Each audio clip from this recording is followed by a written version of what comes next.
ಇವಳು ನಾಪತ್ತೆ ಅಂತ ಸೀನ್ ಕ್ರಿಯೇಟ್ ಮಾಡಿದಾಗ ನಾನು ಅನ್ಕೋತಿದ್ದೆ ಭಗವಂತ ಹೆಂಗೋ ಅದೇನೇನೋ ಒಡವೆ ತಗ್ಲಾಕೊಂಡು ಹೋಗೋಳಂತೆ, ಒಡವೆ ಹಾಳಾಗೋಗ್ಲಿ, ಅವಳ ಕುಟುಂಬಕ್ಕೆ ಅವಳು ಸಿಕ್ಬಿಟ್ರೆ ಸಾಕು ಅಂತ ಅನ್ಕೊಂತಿದ್ದೆ. ಅದಾದ್ಮೇಲೆ ಅವಳ ಆಳು ಮೂಳು ಏನೇನೋ ಸಿಕ್ತು ಅಂದಾಗ ಓ ಯಾವನೋ ಇವಳ ಆಸೆಗೆ ಒಡವೆ ಆಸೆಗೆ ಇವಳನ್ನ ಮುಗ್ಸಿ ಹಾಕಿದಾನೆ ಅಂತ ಅನ್ಕೊಂಡೆ. ಈಗ ಸೀನರಿ ನೋಡಿದ್ರೆ ಇಂಥ ಕಲಾಕಾರಿನ ಯಾರು ಮುಗ್ಸಕ್ಕಾಗತ್ತಾ?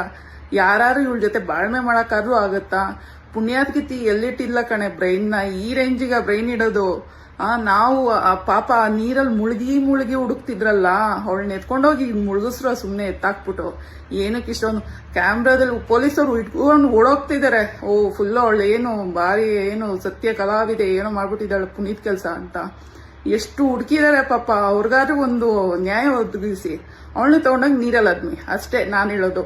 ಅವರು ರಾತ್ರಿ ಬೆಳಗ್ಗೆ ಅಂದೇನೆ ಆ ನೀರೊಳಗೆ ಹುಡುಕಿದಾರಲ್ಲ, ಯಾರೋ ಬಿಸಾಕ್ ಹೋಗ್ಬಿಟ್ಟಿದ್ದಾರೆ ಅಂತ, ಅದೆಲ್ಲ ತಪ್ಪೋಗ್ಬೇಕು. ಇವಳಿಗೆ ಅದೇ ಕೆಲಸ ಕೊಡ್ಬೇಕು. ಈ ಹುಚ್ಚೆಲ್ಲ ಯಾಕ್ರೆ ಬಂತು ನಿಮ್ಗೆ? ಥೂ ಕೋತಿಗಳ.